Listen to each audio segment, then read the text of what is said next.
Ce que vous cherchez, c'est une expansion sans limite. Avec la sexualité, vous avez essayé. Avec l'ambition, vous avez essayé. Mais vous ne réussirez jamais.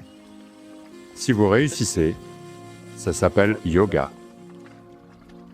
Angamardana signifie littéralement « maîtriser ses membres ». Il y a une sensation d'absence de corps parce que tout le système énergétique est enflammé. Vous pouvez changer la chimie de votre système radicalement, rien qu'en vous asseyant d'une certaine façon. Si vous voulez générer la santé de l'intérieur, chaque individu doit s'y mettre. La racine du mot « santé » lui-même dérive du mot « entier ». Donc, s'il n'y a pas de sentiment de plénitude, s'il n'y a pas de sentiment que la vie est activée en grand, ça veut dire que la santé n'est pas là. La façon la plus simple pour savoir si je suis en bonne santé ou non, quand vous vous réveillez le matin, si vous passez 2 minutes juste pour voir si votre corps veut sauter dans le monde ou veut s'enfoncer dans le lit, cela montre si tu es en bonne santé ou non, si ton corps se sent en forme ou non. La santé est une affaire individuelle. Si vous voulez générer la santé de l'intérieur, chaque individu doit s'y mettre. Pour cela, on doit créer une culture de la santé. Dès l'enfance, la santé doit être introduite comme une partie intégrante de notre vie.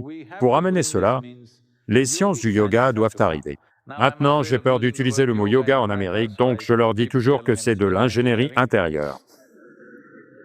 Parce que le yoga qu'ils font me fiche la frousse. Parce que si vous faites du yoga comme ça, dans peu de temps, un de ces jeunes médecins va faire une étude vous montrant comment le yoga perturbe votre système complètement. Oui, ça arrivera. Ils vont étudier ce yoga et affirmer « le yoga perturbe totalement votre système » parce que ce sera le cas. Parce que la façon dont il est pratiqué, c'est comme... C'est quoi, la Zumba? Ça dépend de ce que vous voulez faire de vous-même. Tout ce que vous voulez faire, c'est, vous savez, contracter vos muscles et devenir comme ça pour ne plus pouvoir tourner le cou. C'est à vous de voir. Mais si vous considérez le yoga comme un moyen de faire passer votre vie à un autre niveau d'expérience et votre existence à une autre possibilité, une toute autre dimension de perception et de savoir, si cela doit arriver, ça doit être abordé d'une certaine façon. Il y a un énorme travail qui doit être fait dans cette direction. Ce n'est pas pour simplement dénigrer quelqu'un qui fait quelque chose. C'est juste que le problème, c'est que même cela a des bienfaits. Même se tordre, tourner, faire ça, il y a des bienfaits. Mais je veux que vous compreniez ceci. Pour ça, vous n'avez pas à faire du yoga. Nagez une demi-heure tous les jours. Vous remarquerez des bienfaits similaires. Grimper la montagne, vous remarquerez les bienfaits. Jouer au tennis, ça marchera. Vous savez, vous aurez ces bienfaits. Ne faites pas du yoga pour ces bienfaits. Supposez qu'on vous donne, vous savez, un Apple Air. Vous savez, l'ordinateur fin. Mais vous êtes un homme des cavernes. Donc vous commencez à l'utiliser pour couper des légumes chez vous. Et ça marche. Il est assez tranchant, croyez-moi. Ça marche, mais est-ce pour cela qu'on a conçu cette machine? Pour ça, on aurait pu faire quelque chose de bien plus simple. On n'a pas besoin d'un Apple Air pour couper des légumes chez vous. De même, tu n'as pas besoin de ce genre de système qui est une chose phénoménale pour juste te sentir un peu en forme et que ta respiration pénètre suffisamment dans ton corps, et n'importe. Ce genre de choses, vous n'avez pas besoin de faire du yoga. Croyez-moi, c'est ennuyeux. Ce n'est pas bon à moins que votre expérience, ça vous améliore. Juste se courber, se tordre comme ci, comme ça, demande une patience énorme. Il vaut mieux jouer au tennis ou nager, gravir la montagne en courant. Oui, je vous le dis. Ceci est conçu pour autre chose. Ceci est conçu pour une toute autre dimension. La santé est une conséquence. Je dirais que c'est comme un effet secondaire. La santé arrive aussi à côté. Celui qui n'est concentré que sur la santé, ce n'est pas la bonne façon de s'y prendre. Mais pour ça, on a ce qui s'appelle le Upa-yoga, où on a des systèmes appelés Angamardana. Angamardana signifie littéralement, c'est interprété comme maîtriser ses membres. Mais en fait, ça signifie tuer ses membres. Vous faites des choses avec le corps, telles que si vous êtes ici, vous ne savez même pas si votre corps existe ou non. il y a une sensation d'absence de corps. À moins que cela n'arrive dans votre vie, il n'y a pas de réel sentiment d'aisance. Porter tout ce poids, je ne dis pas que vous êtes lourd, quel que soit votre poids. Porter tout ce poids et marcher et faire des choses est une corvée. Ce n'est que si vous vous sentez comme dénué de corps, on appelle ces gens des Nirkaya yogis, c'est-à-dire des yogis sans corps. Pas de sensation du corps, simplement parce que tout le système énergétique s'est enflammé. Quand je dis tout le système énergétique, dans le système énergétique qu'on appelle Pranamaya Kosha, il y a 72 000 nadis. Normalement, pour une personne normale, en bonne santé et active, si entre environ 12 et 30% de ces nadis sont actifs, vous allez vivre une vie complète au sens habituel. Donc, à quoi sert le reste? Le reste, c'est essentiellement que quand les énergies se déplacent dans le reste des nadis, votre perception augmente. Parce que la plus grande chose pour un être humain n'est pas juste de construire un corps énorme. La plus grande chose pour un être humain, c'est d'étendre l'expérience. Comment élargir la vie? C'est un effort continu.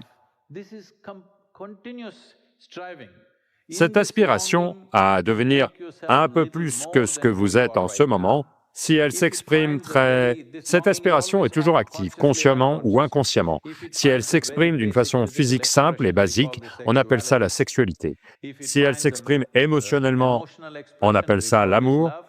Tout ce que vous essayez de faire, c'est ce qui n'est pas vous, vous essayez d'en faire une partie de vous-même pour vous sentir un peu plus grand que ce que vous êtes. Si cela s'exprime mentalement, c'est appelé ambition, conquête, avidité ou n'importe quoi, ou juste du shopping. Si cela s'exprime consciemment, alors on appelle ça yoga. Le mot yoga signifie union. Union signifie que vous avez réussi à oblitérer les limites de... Les limites de qui vous êtes sont fixées par votre nature physique. Vous avez réussi à oblitérer les limites de votre existence physique. Quand je dis existence physique, tout ce qui est physique en vous est accumulé, n'est-ce pas? Allô? Vous devez comprendre ça maintenant, autrement un jour vous allez le comprendre quand ils vont vous incinérer ou vous enterrer, que tout ce que vous portez, vous l'avez emprunté à la planète, oui ou non? Donc, ce que vous avez emprunté a commencé à vous gouverner en termes de limites. C'est ce que ça veut dire, c'est là l'essence du yoga, qu'en ce moment, ce que vous avez accumulé a créé une forme pour vous, et maintenant cette forme gouverne qui vous êtes et qui vous n'êtes pas. On n'aime pas ça. C'est pour ça qu'on fait du yoga, parce qu'on veut briser cette frontière. On ne veut pas vivre à l'intérieur de cette frontière, parce que la nature même de l'être humain, c'est que peu importe quel genre de limite on crée, dès que vous ressentez la limite, quelque part vous voulez briser la limite, n'est-ce pas? Si vous regardez ça, quelle taille de frontière vous suffira? Non, peu importe la taille de la frontière. Quelle que soit la nature de la frontière, vous voulez quand même la briser. Si je fais de vous le roi ou la reine de cette planète, vous allez quand même regarder les autres étoiles et galaxies, n'est-ce pas? Parce que ceci est la nature de l'être humain. Tu ne peux pas délimiter un être humain et penser qu'il est en bonne santé. Il ne se sentira pas en bonne santé. Si tout se passe bien, vous rêvez ce que vous voulez, le genre de vie que vous voulez, ok? Quel genre de maison, quel genre de voiture, quel genre de mari, femme, et ainsi de suite. Tout arrive demain matin. Vous verrez, vous allez devenir extrêmement frustré. En ce moment, ça prend 25, 30 ans d'y arriver. Le temps que vous réalisiez cela, vous n'êtes pas chez le médecin, vous êtes chez le croque-mort, donc ça disparaît en quelque sorte. Mais en ce moment, tout ce à quoi vous aspirez, tout ce dont vous pouvez rêver, demain matin, c'est là pour vous. Vous pensez que vous serez satisfait? Allô? Croyez-vous que vous serez satisfait? Prenez le plus grand rêve que vous puissiez faire. Demain matin, c'est fait. Vous verrez, vous serez terriblement frustré parce que ce que vous cherchez n'est pas plus. Ce que vous cherchez est une expansion illimitée, c'est-à-dire cette aspiration à oblitérer les limites fixées par la nature physique. Donc, yoga signifie que consciemment, vous les oblitérez. Avec la sexualité, vous avez essayé.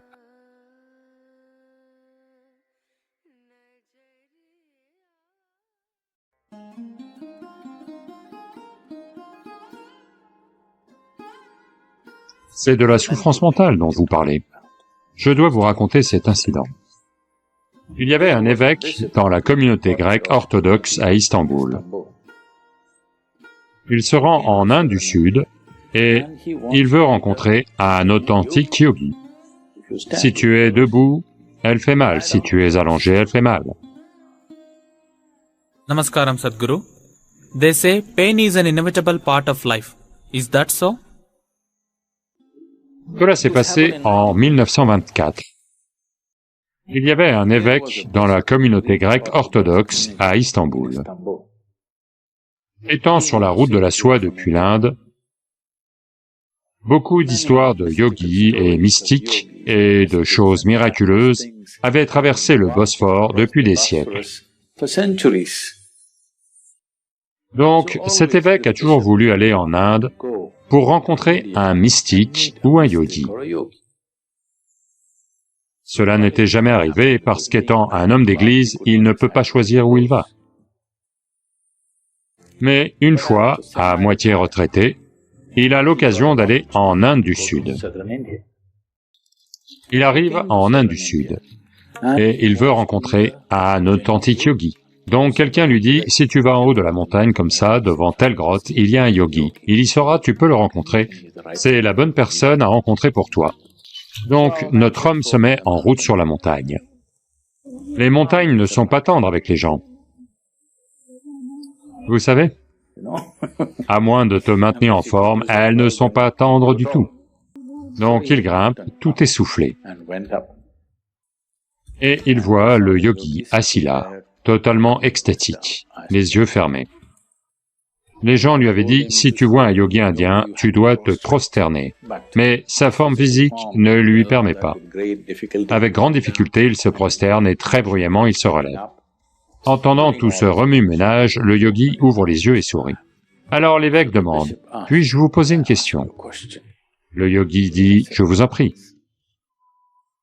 Alors il demande, « Qu'est-ce que la vie ?» Le yogi est transporté de joie et dit, « La vie est comme le parfum du jasmin sur la brise printanière. » L'homme cligne des yeux, « Quoi? La vie? Le parfum du jasmin sur une douce brise printanière? Mais mon professeur m'a dit que la vie est comme une épine. Une fois qu'elle te pénètre, si tu t'assois, elle fait mal. Si tu te lèves, elle fait mal. Si tu t'allonges, elle fait mal.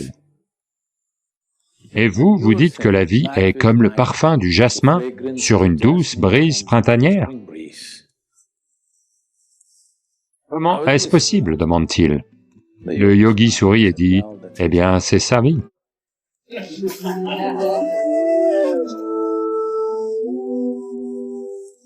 Donc la douleur physique. Il y a la douleur physique et la douleur mentale. À moins qu'il y ait une blessure grave ou une maladie, en général, il n'y a pas beaucoup de douleur physique. Il y en a de temps en temps, ici et là, mais pas beaucoup. Les êtres humains éprouvent principalement de la souffrance mentale. S'il y a de la douleur physique, on doit juste prendre nos distances. Si on s'assoit ici et quelque chose nous pique, on ne se rassoit pas là, on s'assoit ailleurs. La douleur physique, on sait l'éviter, à moins d'être dans une zone de guerre ou une autre situation violente. On espère que cela n'arrive à aucun être humain, mais malheureusement, ça arrive à quelques-uns. La douleur physique est bonne pour vous. Je sais que ce n'est pas un constat populaire, mais si je dis ça, c'est parce que s'il n'y avait pas de douleur physique dans votre corps, la plupart des gens ne sauraient même pas comment préserver ce corps. Voyez, à chaque endroit où il n'y a pas de douleur dans votre corps, voyez tout ce qu'on a fait. À ceci, voyez tout ce qu'on a fait. Pourquoi? Seulement parce qu'il n'y a pas de douleur, n'est-ce pas? S'il n'y avait pas de douleur dans votre nez, au nom de la mode, de combien de façons vous l'auriez coupé maintenant? Bien qu'il y ait de la douleur, il y a 25 piercings au visage. Beaucoup de gens en ont beaucoup, bien qu'il y ait de la douleur. S'il n'y avait pas de douleur du tout dans le corps, ce serait à la mode de sortir vos intestins et de les mettre sur vos épaules pour marcher. Ils auraient fait toutes sortes de choses, n'est-ce pas? Donc la douleur est bonne, parce que s'il n'y a pas de douleur, il n'y a pas assez de bon sens chez la plupart des êtres humains. Même pour se préserver eux-mêmes physiquement, ils auraient fait toutes sortes de choses. Donc la douleur physique, on sait la gérer, à moins qu'elle ne dépasse un certain niveau. C'est de la souffrance mentale dont vous parlez. Quand on parle de souffrance mentale, je dois vous raconter cet incident. C'était l'an dernier, au mois d'août. On randonnait. Dans l'Himalaya, entre le Népal et le Tibet, on randonnait. Je suis dans une tente. Quelqu'un d'autre est dans la même tente, en train de couper une pomme. Il y a quelqu'un d'autre qui lui dit, « C'est un couteau très tranchant, fais attention. » Cela m'irrite, parce que un couteau est censé être tranchant. S'il est émoussé, on n'appelle pas ça un couteau. Et ce n'est pas un enfant, c'est un homme adulte. Si c'est un enfant, oui, on va lui dire. Je regarde ça, mais je travaillais, donc je l'ai ignoré et continué mon travail. 2 minutes plus tard, de nouveau, elle lui dit, « C'est un couteau très aiguisé, fais attention. » J'ai dit, « Allons, laissez-le tranquille, c'est un homme adulte. Il doit au moins savoir manier un fichu couteau. Ce n'est pas un vaisseau spatial ou autre qu'il est en train de manier, c'est un couteau. Un homme adulte peut manier un couteau. » Elle dit, « Non, Sadhguru, c'est un couteau très tranchant. » Alors je l'ai ignoré et continué mon travail. Et pendant que je continue, doucement elle murmure, « C'est un couteau très aiguisé, fais attention. » Et 2 minutes plus tard, il se coupe la main. Donc, ok. On dirait qu'elle savait qu'il allait se couper la main. J'ai laissé tomber. Si je vous raconte ça, c'est parce que c'est tout ce qui vous est arrivé. Si on était comme n'importe quelle autre créature, sans l'intellect que vous portez actuellement, la nature de l'intellect, c'est qu'il doit être tranchant. S'il n'est pas tranchant, il n'est pas bon.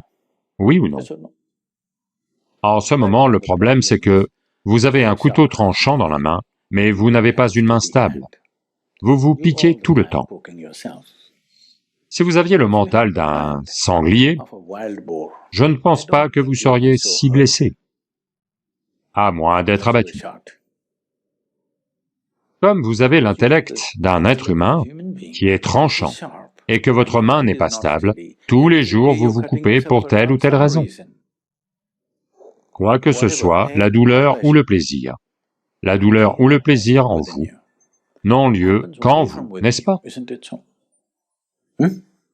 Au moins, ce qui a lieu en vous doit avoir lieu comme vous le voulez, n'est-ce pas? Non? Ce qui a lieu dans le monde, voyez, on ne peut pas le contrôler. Ce qui a lieu en vous doit avoir lieu comme vous le voulez, n'est-ce pas? Si votre mental suivait vos instructions, vous causeriez-vous de la douleur ou de la joie? Que causeriez-vous? Faites un choix, s'il vous plaît, je vais vous bénir. La joie, bien sûr.